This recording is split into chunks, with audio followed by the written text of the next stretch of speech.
Hello, ladies and gentlemen, and welcome to another episode of Explode Your Expert Business Show. And today I'm here with the one and only Trystan Reese. How you doing, Trystan? I'm doing great. How are you? I am incredibly well, really excited about this interview because we're going to be talking about inclusivity and as well how did you build your business. But before we get started, tell us a bit more about you. Tell us a bit more about your fascinating journey so far. Sure. Professionally, my background is in the LGBTQ movement. So I spent almost 8 years traveling the country with a national organization. And I actually became part of a very small elite team of people whose job it was to figure out how to change people's minds on LGBTQ issues. Mhm. And so it was literally my job to sort of parachute into an area where they were going to vote on something related to the community, find people who were against gay people or transgender people, and then change their mind, which is as easy as it sounds. That's that's a joke. It's not Yeah, easy. It's no, hard. I can imagine. Definitely can imagine. But it is also a science. There's a lot of research on the science of bias, the psychology of bias. And so it was my job to sort of like take all that research, work with my team, then figure out what's the formula, A plus B equals C. Like, what are the inputs that get someone to change their mind or move forward on LGBTQ issues? So I did that for, 8 years, and my background is in theater. And then slowly coming out of that with my theatrical background, I just kind of accidentally stumbled into doing that type of work, taking the science of how to change people's minds, taking sort of my storytelling and speaking ability that I was not born with, but was trained in, and then kind of leveraging those things into my own side hustle, my own side business, being able to do storytelling and then building curriculum to help people understand practically how to be more LGBTQ inclusive, but also how to cultivate an attitude of humility and openness and curiosity and not defense when it comes to approaching these issues from a business perspective, from a personal perspective. And then I'm just really good at that. And it took me a long time, but now I'm really good at that. And so, when you do what you love and it's something that the world really needs, then it ends up being a pretty good calling. So, yeah. When was the moment that you realized that you wanted to be a voice for the LGBTQ community? To be honest, I think in my hubris of youth, I always thought I'm going to be a voice. But luckily I had smart people around me who were like, okay, well, why don't you learn some things first? And then, sort of as is natural, I think, through your early 20s when you're like, I'm going to change the world. And then the world is like, ha ha, and after having done so much work in the LGBTQ movement, I realized I just have so much more to learn and so much more to work on so that if and when the moment comes, I'll be ready. And so that's when I really focused on professional development. I really focused on, learning curriculum development. I really focused on learning how to manage my own sort of emotional traumas. As an LGBTQ person, it is not an easy place to be anywhere in the world. There's going to be hardship. There's going to be difficulty. There's going to be trauma. And so I really worked to heal all of those things so that I could be the kind of person where when I'm standing in front of 1,000 people and someone stands up and asks me a really difficult question that is going to hit some part of me that another person might say they were offended, but I don't like to use that language. But, I've had, for example, I've had a high school student stand up in front of 1,000 of their classmates and ask me if I've had the operation, just as an example. Okay. And so, I just did a lot of work so that if and when I got to that point where I'm in front of a lot of people being asked a question that's really hard, I'm not going to react. I'm going to respond. I'm going to be able to maintain my integrity and that person's integrity. So I just worked really hard to get good at all the things. Yeah. And then I started doing training and that was fine. And then I ended up actually getting pregnant and having a baby and telling my story publicly. So that really catapulted me into the spotlight in a way that I didn't expect, but that I was 100% ready for, because I had done all this research. I had spent all this time learning about storytelling, about how to tell, how to explain who you are in an accessible way, in a relevant way that people would understand, that wasn't confusing or belittling.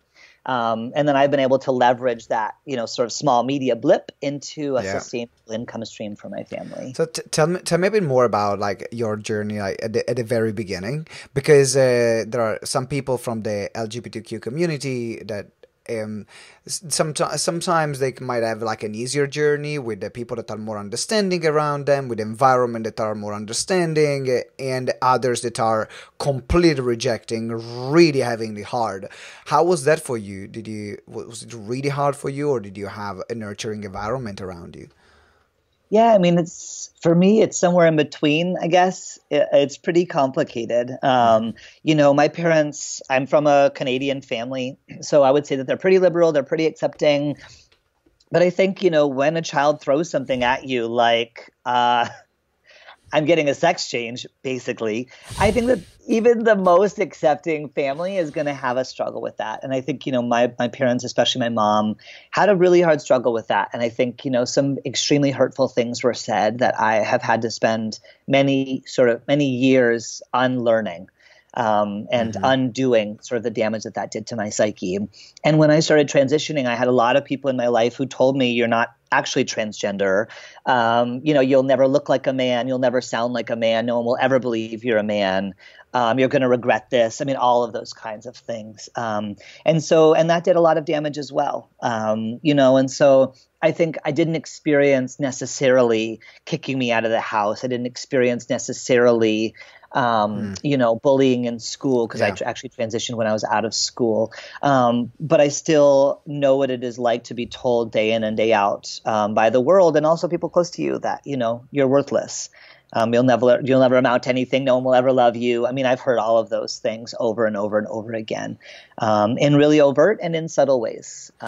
If you have to pinpoint like the most useful thing for you that helped you unlearn or like go through those toxic things that were in your head, because it doesn't matter, like anyone can relate in a moment being told what they were worthless or what they didn't amount to anything, whether they're transgender or not.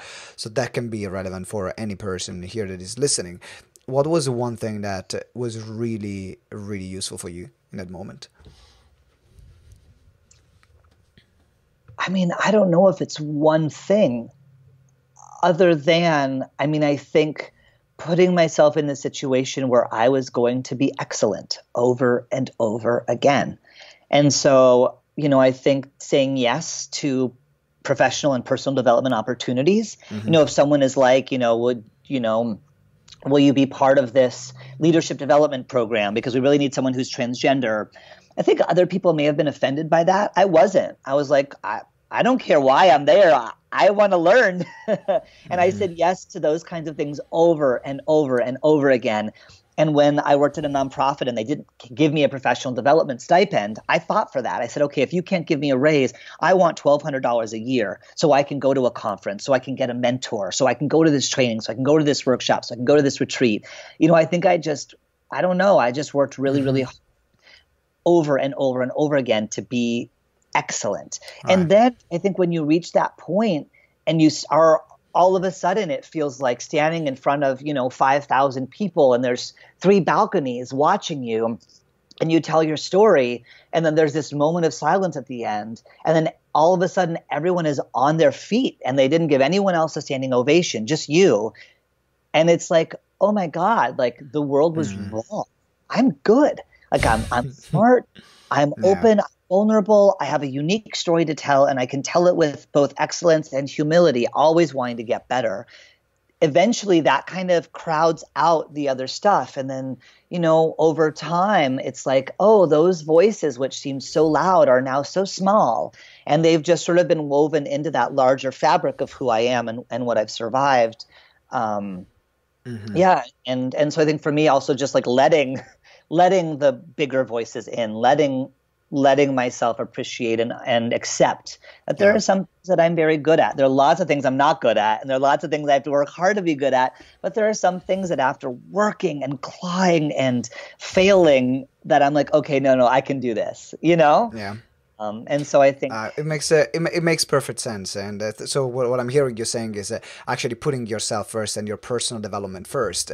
That helped you as well, like really have the confidence in yourself. And I think that sometimes the confidence can come from sometimes we just have this innate sense of confidence. We don't know where it's coming from, but sometimes the confidence can come from the outside as a validation, and that builds the inside. So there is an outer and inner world in part of confidence.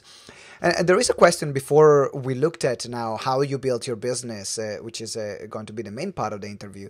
But there is another question I want to ask you, because one of the main reasons why I left Italy and I love living in London is diversity. Now, unfortunately, Italy is a very closed country, is very racist, is like incredibly close-minded, and that's why I couldn't fit there. And as soon as I got the opportunity to move to the UK, I was like, yes, finally, I can find a place where, like, it really doesn't matter if you're black, white, green, man, woman. Like, in particular, London is just, like, I can feel is way more accepted. And there is now, in terms of corporate responsibility, now there is like this tick box exercise. Okay, we need to have the transgender person. We need to have the black person. We need to have the black woman. We need to have the Asian woman. We need to have an Asian man. And can we get a Muslim? Can we get there's this whole United Colors of Benetton goal that they have. So do you see this as a checkbox exercise that corporations are doing or businesses are doing, or do you see this at least as movement in the right direction, because before it wasn't even like that? Where is your mind at? Yeah, I mean, for me, I am just like, I think because I worked in such a practical field for so long, working on political campaigns, for me, like any movement forward is movement forward.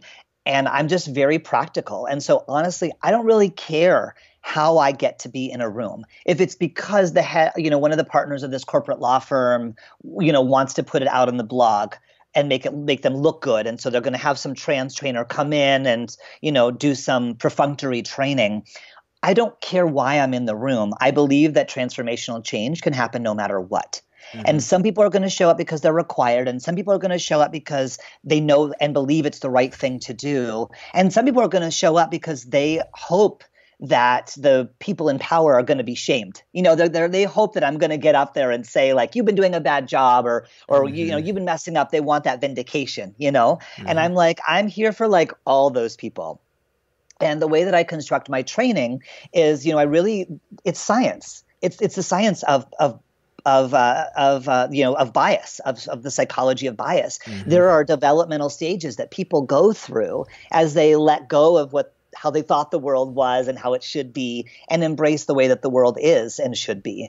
And so for me, I construct my whole training around, making sure that no matter where someone is, if they're super resistant, if they're open but cautious, if they're really open, and if they're open and defensive, like wherever someone is in their process, I'm going to hit every single stage, and every person is going to move forward.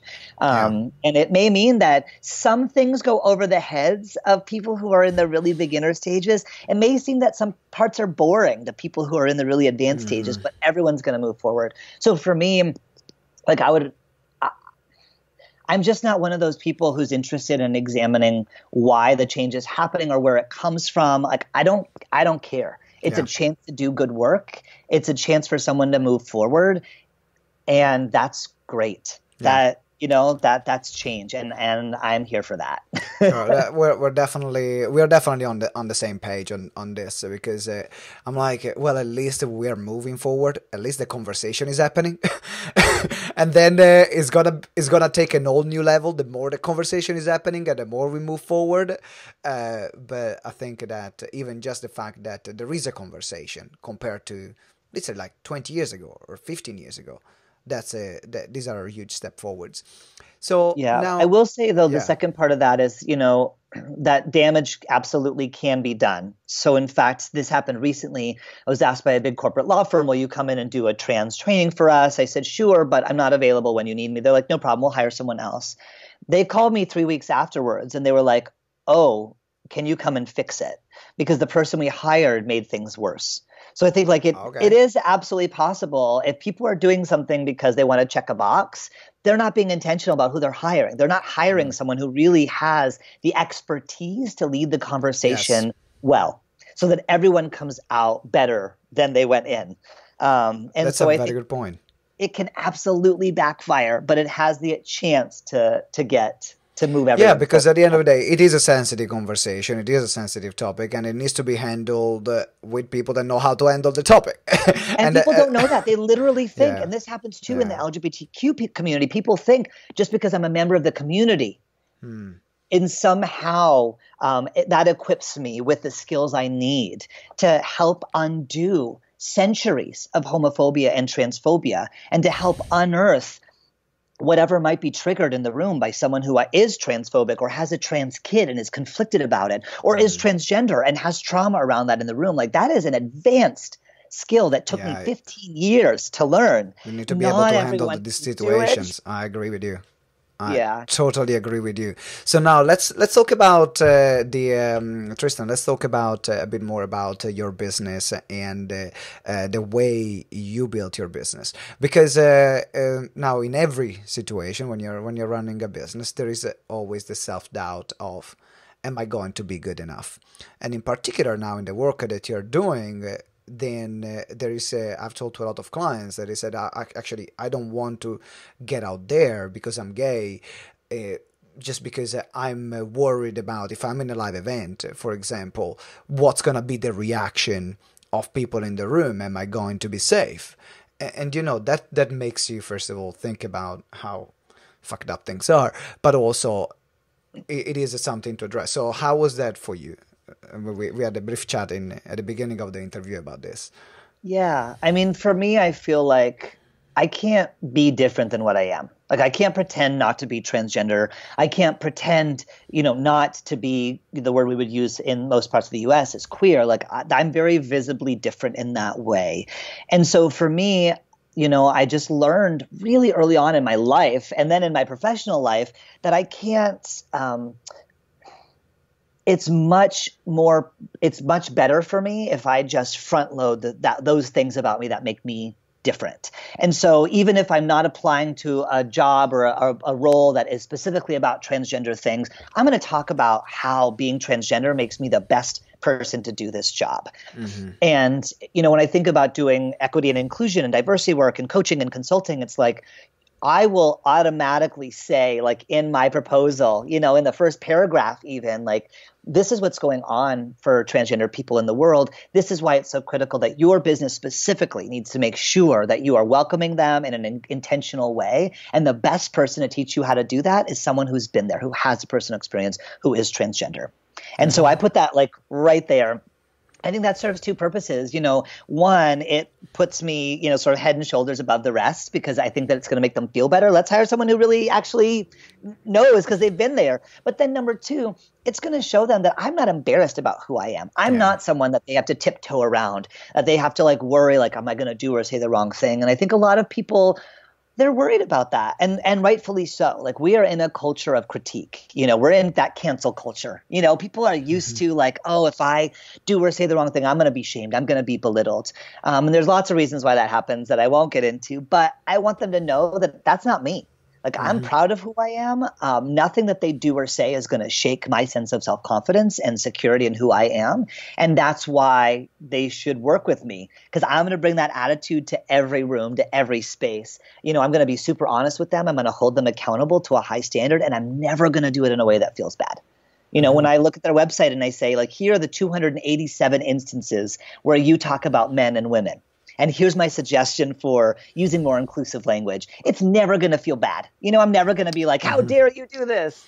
And so I think, by really front loading who I am, what makes me unique, what makes me different. Number one, I'm showing them that I'm unique compared to other people that they might work with. And number two, I'm showing them that I'm going to bring that sense of security and confidence into the relationship, and that is going to sort of buoy us through even the hardest parts of what can be a difficult process. Does that make sense? It makes perfect sense, Tristan. Absolutely, 100%. I would love to dive a bit deeper into your business in terms of what helped, because you decided literally, like, I'm going to use what is my strength, which is talking, performing. I'm just gonna be there and show them how it's done, right? So when in terms, no, am I wrong saying that? I mean, in some ways, I don't think about it like showing them how it's done, I guess, because for me, I'm like, okay, there are some things I'm good at. And so I'm looking for opportunities where I can get better. So just an example, do you know the podcast, The Moth? No, I don't. Not familiar with Okay, that. so it's the #1 storytelling podcast in the world. Right. They do live events and then they showcase them on their podcast, the Moth Radio Hour is what it's called, and it goes out through every public radio station in America. So I got an email from them and they're like, we heard an interview with you. We'd love to work on you to tell your story. And for me, I'm like, great. Why? Because professional storytellers, producers, directors are going to work with me on my story. You know, so I'm going to learn and get better. So it wasn't like I'm going to go in and show them how it's done. It is like I'm going to say yes, not to an opportunity where someone's like, here's a microphone before I know how to do it. Instead, I'm going to look for that opportunity where someone's like, hey, can we work with you? Can we coach you? Can we help you craft your story? Yes, that I'll say yes to. So sorry to interrupt you. No, it makes sense. Thank you for clarifying that. So now always asking for help, always trying to learn. You decided to get out there and you decided to build your business mainly based on your personal brand. So what were some of the challenges that you faced while building a business which is so heavily reliant on your image and on your face, like I'm doing? So what were some of the challenges that you faced while growing that business? So many. I mean, so I think about it in a couple of ways. One is in that building the brand part, and then one is in the sort of back end business part. So I think the building the brand thing, you know, I think for me, it's just like always being humble. So for example, like a big part of my brand, it sounds strange, but a big part of my brand is Instagram. And I actually get a lot of work through Instagram. So like I will post anecdotes about being a parent. I'll post about what it means to be transgender in the world today.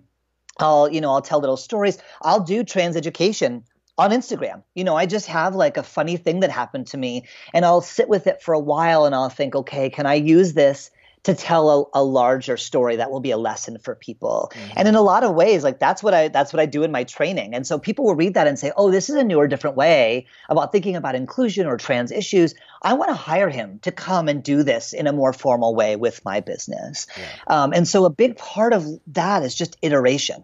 And so I'll post something and I look at engagement maybe like 5 or 6 times a day. So like how many likes did this get? How many comments did this get? I work with a couple of free platforms where you can plug it into the back end and it'll tell you, here's your best performing post. And then sometimes people will come to me and they'll volunteer. They'll be like, I'm a huge fan of your work. Like, how can I help you? And I'll say, oh, like I see that you're a social media professional. Will you give me an analysis? Will you look back through my year of Instagram or Facebook posts? Tell me, what are the common themes that people love? Like, what are the most common words and phrases people are using? What do they respond to? What don't they respond to?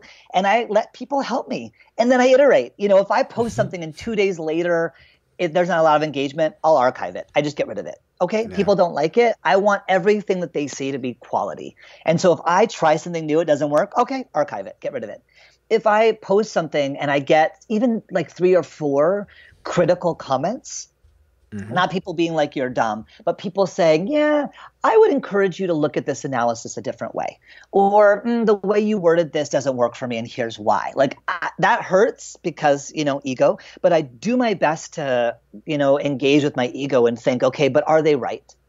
Yeah. Are they arbitrarily right? Or is there a part of this that is right that I can learn from? And then the next time I post about that comment, I'm going to use a more nuanced way of talking about it. Or I'm going to do a post about what it means to be called out, what it means to learn. Like, and then I'm going to get more engagement on that.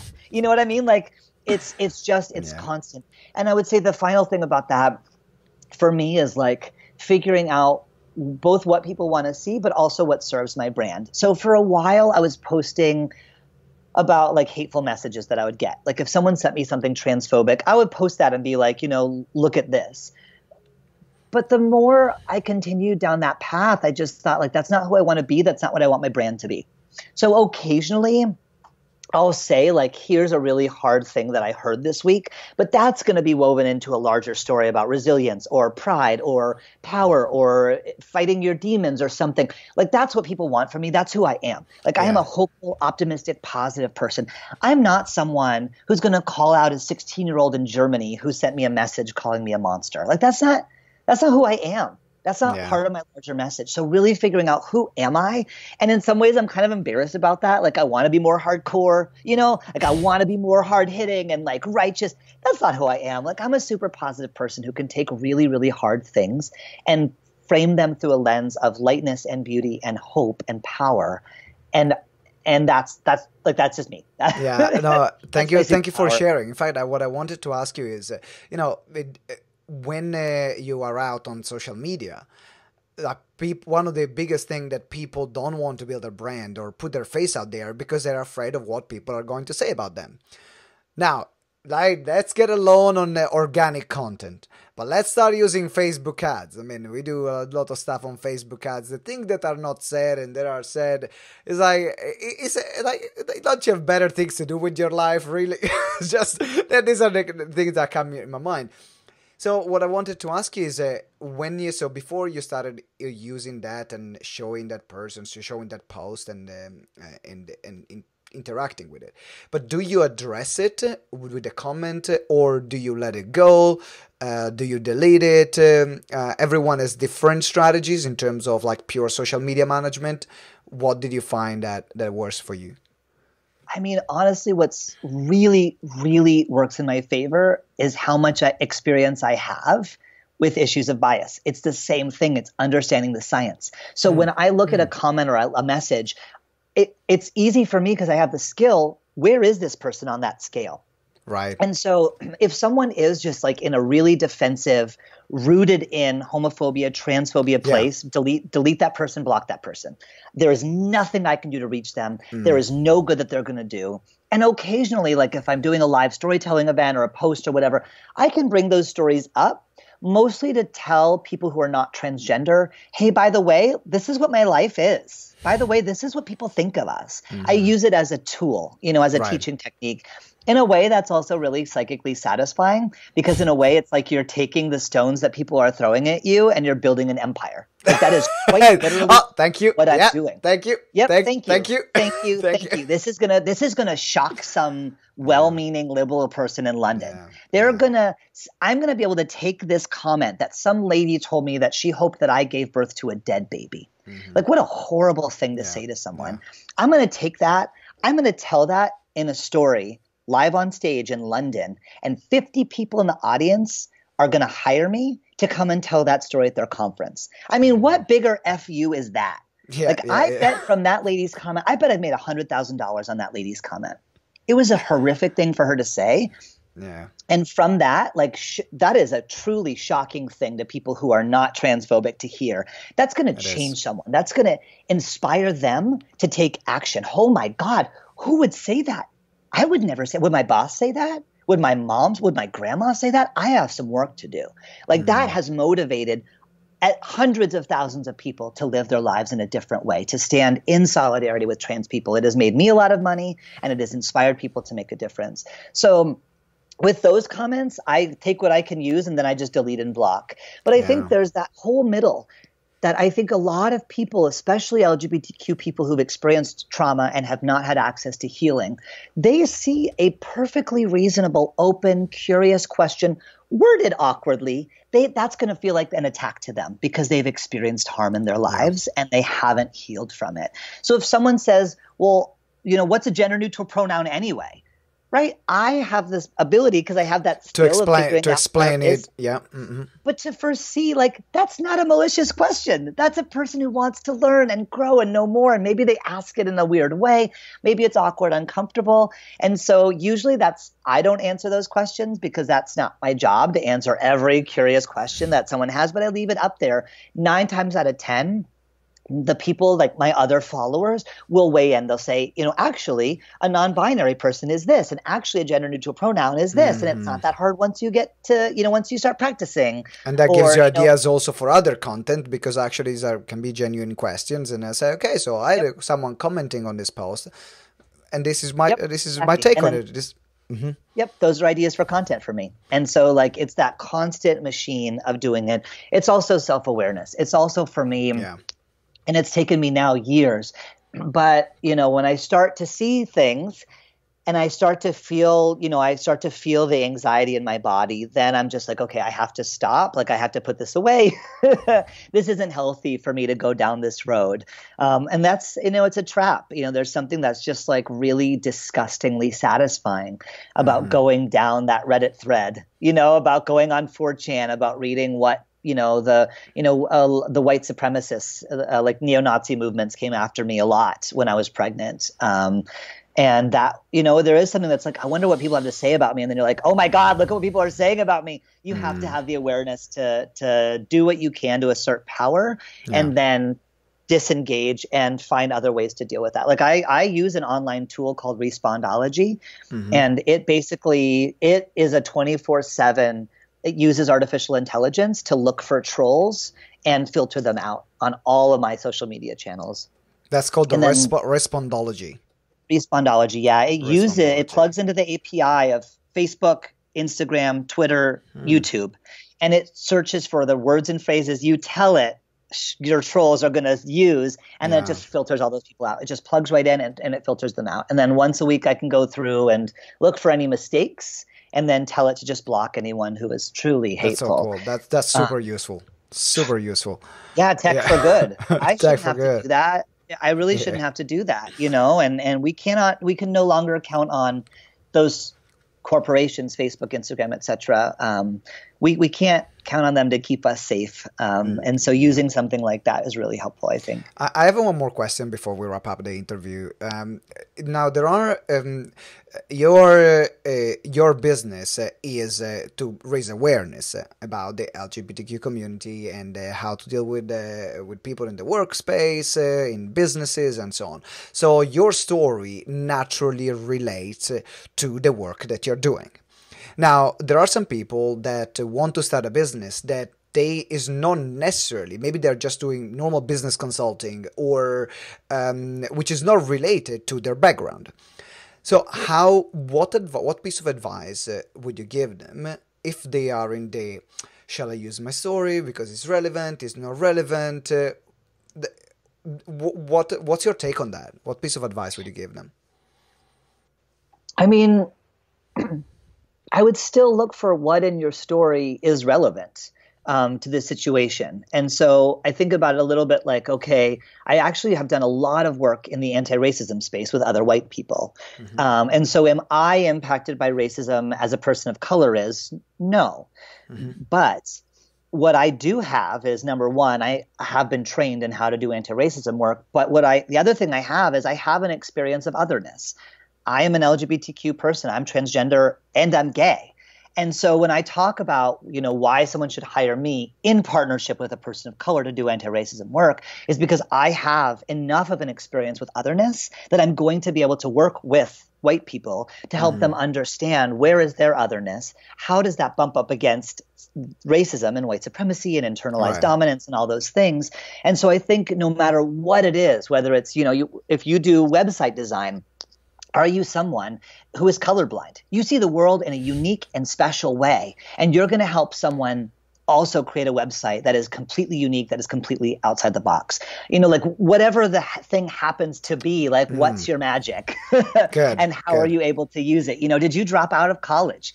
As a college dropout, you're someone who isn't going to view business in the same way that someone who went to Stanford or Harvard or Columbia. You can hire hundreds of those people, but are you going to hire someone who's going to be able to think about something in a totally unique and different way, the way that you have, because you weren't indoctrinated into the way, the like MBA way of thinking. Like whatever the thing is that you're embarrassed about, that you're ashamed of, it's like, no, that's your superpower. I used to get made fun of because like I'm super emotional. I'm very theatrical. I'm very performative. You know what? Like, look at me now. Like that's that's why I literally tell stories and I make people cry for a living. That's my job, and I can get up there and I can be super vulnerable. I can be super authentic. I can speak from the scar and not the wound. And I can make people really feel something, and I can really change their mind because of all those things that everyone made fun of me about when I was a kid. What I'm hearing you saying is like the things that you feel most awkward about or you feel uncomfortable about, that actually can be your superpower and differentiation point, but be aware to speak from the scar, because don't use it if it's still open, because otherwise that's gonna bleed. It is. That's what you're saying. Yeah, absolutely. And I think we have some really good examples. I'm trying to think about global examples, but here in the US, like I think Andrew Yang, who's running for president, he's like, he calls himself an Asian nerd who's good at math. That could be something that was used to harm him, but he's running for president. He's made it to the third debate. And he says, like, I'm an Asian nerd who's good at math. He takes that thing and he just like makes it like, yeah, dude, I'm super smart. I have a really good plan for how to save our economy because I'm an Asian nerd who's good at math. Yeah. I think it makes sense. So that thing and use that as your superpower. Exactly. And if you're not healed yet, then don't use it yet. To go through the process of healing first, and then use it as your superpower. That's right. Yeah. All right. Perfect. It's been Trystan. It's been an incredible interview. Absolutely loved every single second of this interview. Wonderful. I'm speechless. I got goosebumps, and I'm sure that this is going to be life transforming for all the thousands of listeners that are going to listen to this show. And so, how can people reach out to you? How can people get in touch with you? Go for it. Yeah. I mean, the biggest way to reach me right now, I'm actually in the middle of a website redesign right now, but my business is called Biff and I. My partner's name is Biff. And so that's sort of what our family was, Biff and I, BIFFANDI.com. They can find me on Instagram at Biff and I. Twitter is the same. Facebook is the same. We're Biff and I. And my website is where people can go if they want to hire me to come and do a keynote, do a training, any of those things. I think I may actually be coming to London in the next 6 months. I'm really excited. I submitted a proposal for a contract to do that, so that would be amazing. So I'm happy to travel, love traveling, love training, all of those things. And if you just want to see more cute pictures of my family, then that's where it all lives on Instagram. So yeah. All right. So Biff and I, the links are going to be down there, are actually right there in the show notes, so you can scroll down and make sure you connect with Trystan right now, and let him know as well what was one thing. That was one thing about this interview that impacted you, and let me know as well, because we do this show and we do this for you. So, and we want to know, and I'm sure Trystan would love to know, what is the impact that this interview made in your life. I would really appreciate that. Trystan, one last word before we wrap up the interview. One last message. Oh my goodness, that's a lot of pressure to put on me. One last. That's what we are about. Putting pressure on people. Oh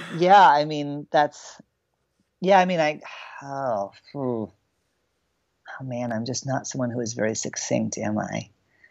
I think it's, the actress Lena Waithe said it, that, the thing that makes you different makes you powerful. And it can really be hard to understand and embrace that. But I think once you've gotten there, everything else will fall into place.